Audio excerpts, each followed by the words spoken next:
Hello everyone, स्वागत है आप सभी का। दोस्तों, आज की इस वीडियो में हम जनरल साइंस के टॉप 30 क्वेश्चंस को कवर करने वाले हैं, जो आपके railway ALP and technician, RPF, NTPC और रेलवे ग्रुप डी के लिए अति महत्वपूर्ण साबित होंगे। तो वीडियो को बिना स्किप किए एंड तक ज़रूर देखें। आज का हमारा पहला क्वेश्चन है, फ़ारेनहाइट में मानव शरीर का सामान्य तापमान कितना होता है। आपको बताना है कि फ़ारेनहाइट में जो मानव शरीर का सामान्य तापमान होता है, टेम्परेचर होता है, वो कितना होता है। तो फ़ारेनहाइट की बात करें तो 98.6, ऑप्शन डी इसका करेक्ट हो जाएगा। 98.6 फ़ारेनहाइट, ये किस में होता है, फ़ारेनहाइट में होता है टेम्परेचर। अगर बात करें डिग्री सेल्सियस में तो कितना होएगा, 37 डिग्री सेल्सियस। कितना, 37 डिग्री सेल्सियस, ये किस में, डिग्री सेल्सियस में होएगा।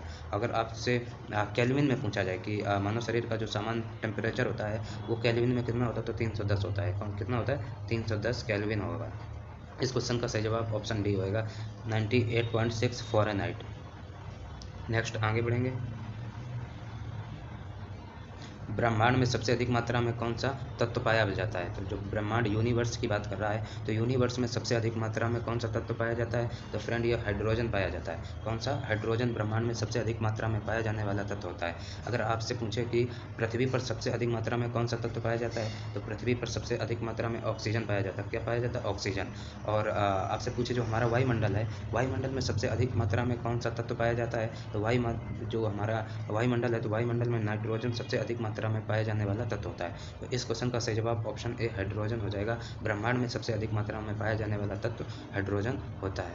अगला क्वेश्चन, सापेक्षता का सिद्धांत, प्रिंसिपल ऑफ रिलेटिविटी, किसने प्रतिपादित किया था। तो दोस्तों, जो सापेक्षता का सिद्धांत है, प्रिंसिपल ऑफ रिलेटिविटी, ये किसने प्रतिपादित किया था, ये आइंस्टीन ने प्रतिपादित किया था। ऑप्शन है इसका सही जवाब हो जाएगा आइंस्टीन ने सापेक्षता का सिद्धांत प्रतिपादित किया था, ये आपको याद रखना है। अगला प्रश्न है, तैरने का सिद्धांत यानी कि लॉ ऑफ फ्लोटिंग की खोज किसने की। तैरने का जो सिद्धांत है, इसकी खोज किसने की थी। तो ये की थी आर्किमिडीज ने। किसने, आर्किमिडीज ने तैरने का सिद्धांत दिया था, ये आपको याद रखना है। अगला क्वेश्चन है, थायराइड की ग्रंथि की अत्यधिक वृद्धि किसकी कमी के कारण होता है। जो हमारा थायराइड ग्रंथि है, इसमें जो अत्यधिक वृद्धि होती है, किसकी कमी के कारण होता है। तो ये आयोडीन की कमी के कारण हमारे थायराइड की ग्रंथि की अधिक वृद्धि होती है। किसमें, आयोडीन की कमी के कारण। अगर आयोडीन की कमी के कारण कौन सा रोग होता है, तो ये घेंगा नामक रोग होता है। कौन सा, घेंगा नामक रोग होता है। आपसे कभी पूछे कि जो आयोडीन की कमी से कौन सा रोग होता है, तो घेंगा नामक रोग होता है। अगला क्वेश्चन है कि साइटोलॉजी किसका अध्ययन किया जाता है। तो साइटोलॉजी में किसका अध्ययन किया जाता है। तो साइटोलॉजी में कोशिका का अध्ययन किया जाता है। किसका, कोशिका का। फलों का पोमोलॉजी, फलों का अध्ययन क्या कहलाता है। तो पोमोलॉजी फलों का अध्ययन कहलाता है। पोमोलॉजी फलों का अध्ययन, पोमोलॉजी। और साइटोलॉजी कोशिका का अध्ययन। अगला क्वेश्चन है, एथलीट फुट रोग किसके कारण होता है। जो एथलीट फुट रोग है, ये किसके कारण होता है। तो ये फंगई यानी कवक के कारण एथलीट फुट रोग होता है। अगला क्वेश्चन है, ब्लड क्या है। आपको बताना है कि जो मानव शरीर में जो ब्लड होता है, तो ये ब्लड क्या है। ब्लड एक संयोजी ऊतक है। कैसा ऊतक है, ये कनेक्टिव टिश्यू है। ब्लड कैसा, संयोजी ऊतक है। ऑप्शन है इसका सही जवाब हो जाएगा। अगला क्वेश्चन है, जंतु कोशिका के किस हिस्से को पावर हाउस कहा जाता है। आपको बताना कि कोशिका के किस हिस्से को पावर हाउस कहा जाता है, यानी कि पावर हाउस ऑफ सेल किसे कहते हैं, ये आपको बताना है। दोस्तों, इस क्वेश्चन का सही जवाब ऑप्शन सी होगा, माइट्रोकॉन्ड्रिया। माइट्रोकॉन्ड्रिया को पावर हाउस ऑफ सेल यानी कि ऊर्जा का शक्ति ग्रह कहा जाता है। किसको, माइट्रोकॉन्ड्रिया को ऊर्जा का शक्ति ग्रह कहा जाता है। अगला क्वेश्चन है, मानव लीवर में कौन सा विटामिन पहले से मौजूद होता है। तो जो मानव का लीवर होता है, इसमें कौन सा विटामिन ए पहले से ही मौजूद होता है। कौन सा, विटामिन ए। विटामिन ए की बात करें तो इसका रासायनिक नाम होता है रेटिनॉल। विटामिन ए का रासायनिक नाम क्या होता है, रेटिनॉल। इसकी कमी से कौन सा रोग होता है, तो रतौंधी। कौन सा, रतौंधी नामक रोग विटामिन ए की कमी से होता है। ठीक है। अगला क्वेश्चन है, विकास का सिद्धांत, थ्योरी ऑफ इवोल्यूशन का प्रतिपादन किसने किया था। जो विकास का सिद्धांत था, इसका प्रतिपादन किसने किया था। इसका प्रतिपादन डार्विन ने किया था। किसने किया था फ्रेंड, तो डार्विन ने विकास के सिद्धांत का प्रतिपादन किया था। थ्योरी ऑफ इवोल्यूशन का प्रतिपादन डार्विन ने किया था, और इनको फादर ऑफ इवोल्यूशन भी कहा जाता है। किसको, डार्विन को फादर ऑफ इवोल्यूशन कहा जाता है। अगला है, सौर विकिरण किसके द्वारा मापा जाता है। जो सोलर रेडिएशन है, ये किसके द्वारा मापा जाता है, तो ये पायरोमीटर के द्वारा मापा जाता है। किससे, पायरोमीटर के द्वारा मापा जाता है, ये आपको याद रखना है। अगला क्वेश्चन है, एक्सरे का आविष्कार किसने किया था। एक्सरे का आविष्कार आपको बताना है, तो जल्दी से सभी लोग कमेंट बॉक्स में इसका राइट आंसर कमेंट करेंगे। एक्सरे का जो आविष्कार है, तो एक्सरे का आविष्कार रॉन्टजन ने किया था। किसने, रॉन्टजन ने एक्सरे का आविष्कार किया था। अगला क्वेश्चन, स्कूटर का आविष्कार किसने किया था? जो स्कूटर था इसका आविष्कार किसने किया था दोस्तों? स्कूटर का आविष्कार जी ब्रॉड शा, ऑप्शन बी इसका करेक्ट आंसर होगा, जी ब्रॉड शा ने स्कूटर का आविष्कार किया था। मैकमिलन ने किसका किया था? तो मैकमिलन ने साइकिल का आविष्कार किया था। किसका? साइकिल का। चार्ल्स बेबेज की बात करें तो चार्ल्स बेबेज ने कंप्यूटर का आविष्कार किया था। अगला क्वेश्चन है, पादप कोशिका भित्ति किसकी बनी होती है? आपको बताना है प्लांट सेल वॉल जो होती है, प्लांट सेल वॉल होती है, किसकी बनी होती है? तो दोस्तों प्लांट सेल वॉल ये सेलुलोज की बनी होती है। किसकी? सेलुलोज की पादप कोशिका बनी होती है। जो पादप की कोशिका भित्ति होती है ये किसकी? सेलुलोज की बनी होती है। अगला क्वेश्चन है, अफीम के किस भाग से मॉर्फिन की प्राप्ति होती है? इंपॉर्टेंट क्वेश्चन है, अफीम के किस भाग से मॉर्फिन की प्राप्ति होती है? तो फ्रेंड ये फल आवरण से प्राप्त होती है। किससे? फल आवरण से मॉर्फिन की प्राप्ति होती है। अगला क्वेश्चन है, किस पेड़ की छाल का उपयोग मसाले के लिए किया जाता है? आपको बताना किस पेड़ की छाल का उपयोग मसाले के लिए किया जाता है? ये किसका? दालचीनी, यानी किसके? दालचीनी की छाल से मसाले का प्रयोग किया जाता है। ये अगला क्वेश्चन है, सबसे छोटा फूल कौन सा पौधा है? यानी कि सबसे छोटा फूल वाला पौधा कौन सा? ये आपको बताना है कि वह पौधा बताना है जो सबसे छोटा फूल देता है।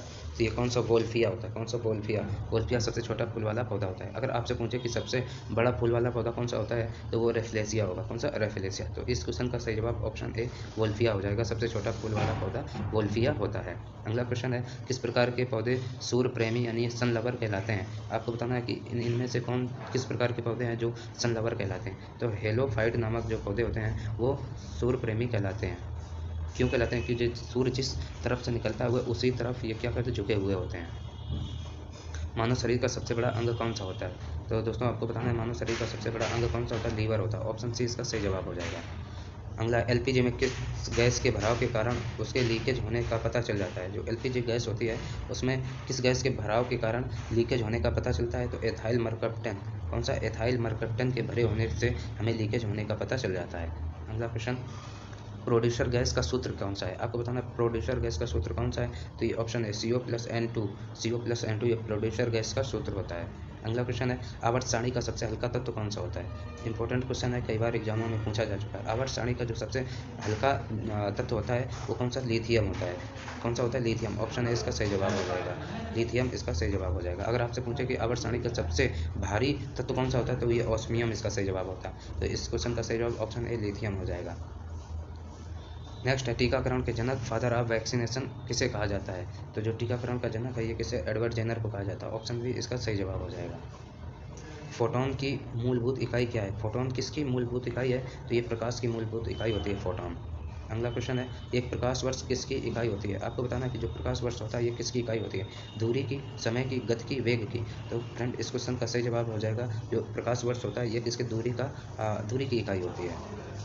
नेक्स्ट अगला क्वेश्चन, ध्वनि प्रदूषण की इकाई क्या है? जो ध्वनि प्रदूषण होती है उसकी इकाई यूनिट आपको बताना क्या होता है? तो वो डेसिबल होता है। अगला क्वेश्चन है, वॉशिंग सोडा का फार्मूला क्या होता है? जो वॉशिंग सोडा होता है उसका फार्मूला Na2CO3। ऑप्शन है इसका करेक्ट आंसर हो जाएगा। जो खाने वाला सोडा होता है वो होता है NaHCO3, यानी कि सोडियम बाई कार्बोनेट। तो इस क्वेश्चन का सही जवाब ऑप्शन ए हो जाएगा। Na2CO3 वॉशिंग सोडा का फार्मूला होता है। नेक्स्ट है, कैल्शियम नाइट्रेट का सूत्र कौन सा होता है? जो कैल्शियम नाइट्रेट का सूत्र कौन सा होता है? तो ऑप्शन बी इसका करेक्ट हो जाएगा, CaNO3 का होल ट्वाइस। ऑप्शन बी इसका करेक्ट हो जाएगा, CaNO3 का होल ट्वाइस इसका करेक्ट आंसर हो जाएगा। अगला क्वेश्चन है, भोजन की ऊर्जा किस इकाई में मापी जाती है? आपको बताना है कि जो भोजन की ऊर्जा है उसकी यूनिट क्या होती है? किस इकाई में मापा जाता है? तो दोस्तों इस क्वेश्चन का सही जवाब हो जाएगा कैलोरी। भोजन की जो ऊर्जा होती है उसमें कैलोरी में मापी जाती है। तो फ्रेंड आज की हमारी वीडियो यहीं पर समाप्त होती है। आशा करते हैं आपको वीडियो हमारी अच्छी लगी होगी। तो वीडियो को लाइक करें, शेयर करें और हमारे चैनल पर नए हों तो चैनल को सब्सक्राइब करें। Thank you.